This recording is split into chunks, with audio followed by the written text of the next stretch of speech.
If my bookshelves look a little bare at the moment, it's because I have 18 books here with me that I bought this year. And just for reference, it is April 30th, last day in April, and I bought 18 books in the first 4 months of this year.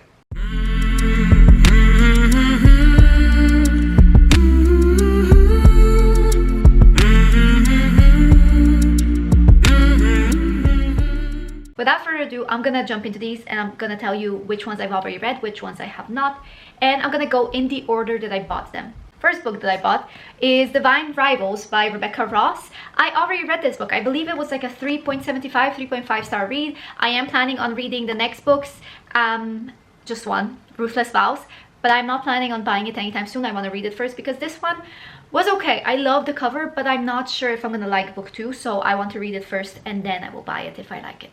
Then I wanted to read Quicksilver by Callie Hart, so I bought it in paperback, but I really don't like the big paperbacks. I really hate them actually. But I could not get the hardcover anywhere in the bookstore here in Vienna, so I ended up going to Yalk accidentally and I got a hardcover from Waterstones. Now this hardcover I am going to actually keep for myself. It is very beautiful. I like the overall, the beautiful thing, decorations, whatever, and the cover is reversible as well.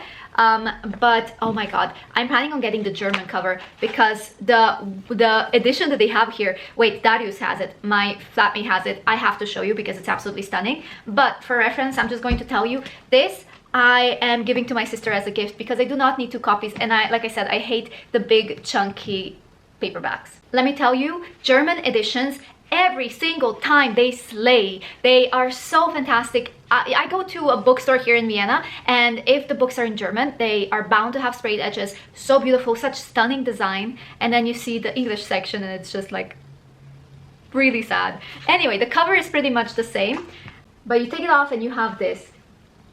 Absolutely stunning.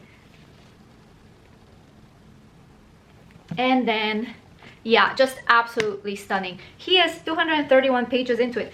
Oh my god. Oh my god, he got this. I didn't get this. What? That is... I'm jealous now. Anyway, sorry Darius, you're probably gonna see that I messed with your book. I will take it back. Now, I ended up rating Quicksilver 4 stars. It was fantastic. It is enjoyable and it is romantasy, but it does take a little bit to get into. But my favorite character was Carrion. I think he really carried this book. Okay, I bought this book because it's on my to read or unhaul TBR. Basically, on my to read or unhaul does not necessarily mean unhaul books that I have in physical. It might also mean books unhauling from my Goodreads TBR. And this book specifically, I did not own before putting it on that list, but I had to buy it. It is called Beauty of Darkness by Mary E. Pearson. It is the 3rd book in the Remnant Chronicle series. Follows our main character, who's a princess who runs away on the day of her wedding. It is an arranged marriage, and after her come a prince and an assassin, and you don't know who is who. And yeah, I really enjoyed book 1 and 2, but I still have to reread book 2 this year because I just reread book 1 before I get to this book, Beauty of Darkness. Probably not the smartest idea, buying a book and then unhauling it if you don't get to it. So now, shortly after finishing Fourth Wing, I bought Iron Flame and Onyx Storm. I could not stop myself. I got them in hardcover because I absolutely enjoyed, absolutely loved, adored Fourth Wing. So I had to buy both of these, but these are normal copies because I could not get special editions anywhere, unfortunately. If anyone wants to sell them, I would love buying them. I'm planning on getting all the German editions as well. Speaking of which, my flatmate is amazing because he got me Fourth Wing in German, and look at the edition. So we have a dragon here. Look at this. Oh my god, it looks amazing. And then you have this. And it's stunning, and I want all of these editions. I'm going to get Iron Flame and Onyx Storm, but also one edition that I also want is Iron Flame in a different cover, because this one is overall like bronze. I want the one that has like Fourth Wing and then going into Iron Flame, going into this color, like the radiant one. And I also want to get the black covers, the black editions, because I've decided I want to collect this series. I don't really collect multiple editions of books ever, but this is the series I decided I want to collect because it's so fun and there's so many beautiful variations that I want to have on my shelf.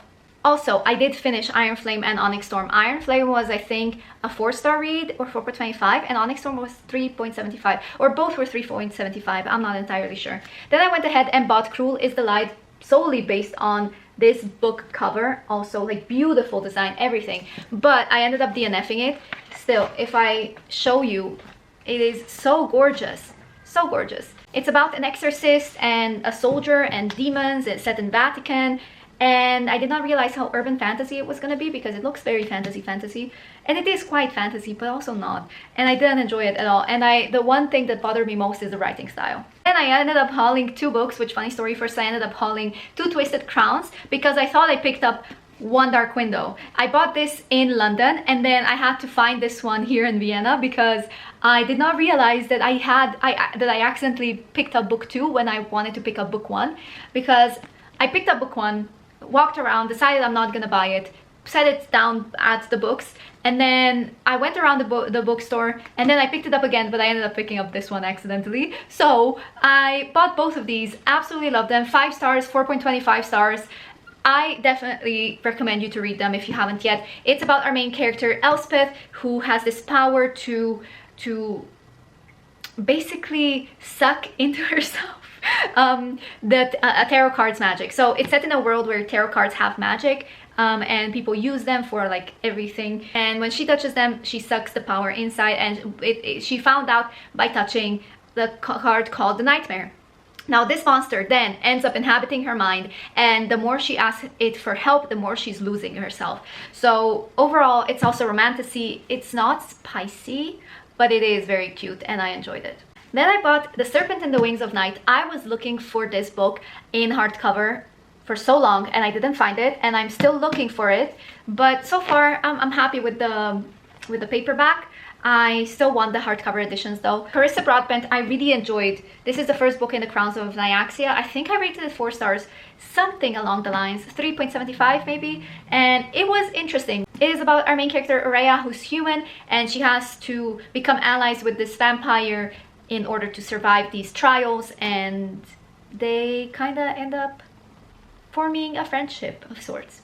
Then I bought a book because this is a beautiful edition and I wanted to read it. I haven't read this book, but it's also on like one of my to-do lists. Like, you have to read it once in a lifetime, and it was very cheap.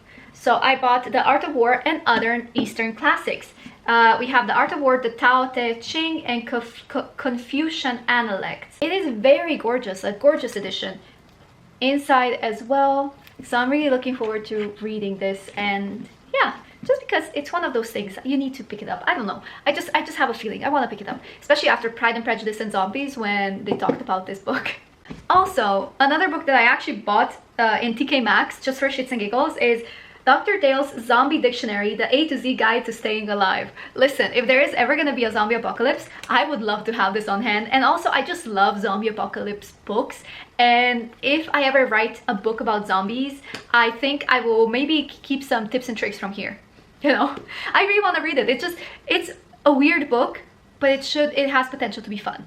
Ooh, this one's good. Then we have this book that I want to read it solely based on the cover, or actually the title name. For She is Wrath by Emily Varga. I don't know what, also the edges are stunning. I want to read this book. It just sounds amazing. What if the man you loved was the very person who betrayed you? I don't know. Oh my god, I'm really looking forward to this book. Needless to say, I haven't read it yet, but when I saw it, I wanted to buy it, and it cost me $21.90, but I bought it in Slovenia. I think here in Vienna it would have been far more expensive. Then I bought Daughter of Smoke and Bone. This was also on my to read or on haul TBR. This has been the book that has been on my Goodreads TBR the longest, since the year 2014, and this year I finally decided to pick it up because I know a lot of people who like it, and I ended up DNFing it because it felt like very insta-lovey, and then I came to a part where everything changes kind of, and I decided to just give it to my sister. I think she's gonna like it. It feels like very 2014, very early 2010s or early 2000s kind of fiction, like fantasy YA. And I love those books, but unfortunately this was a bit too insta-lovey even for me. Okay, then I bought a book because TikTok says you should read it, BookTok. And listen, I know a lot of people are skeptical of BookTok because they only promote the same amount of books and the same books over and over, but I've been really going like diving into BookTok and seeing what pops up the most. And eventually, some of the books will make it on my radar. And I do like picking up books that make it to the lists most. But so this one was quite popular, I would say. It is Phantasma by Kaylee Smith, a dark fantasy romance. I'm not buying book 2 yet, even though I saw it, because I want to know if book 1 is even my kind of thing. And if not, I can just give it to my sister. So I'm very happy that I bought this. I have yet to read it, but yeah, I'm interested in seeing what it is about. And to be honest, I've been just reading so many physical books this year. In total, I read 58 books.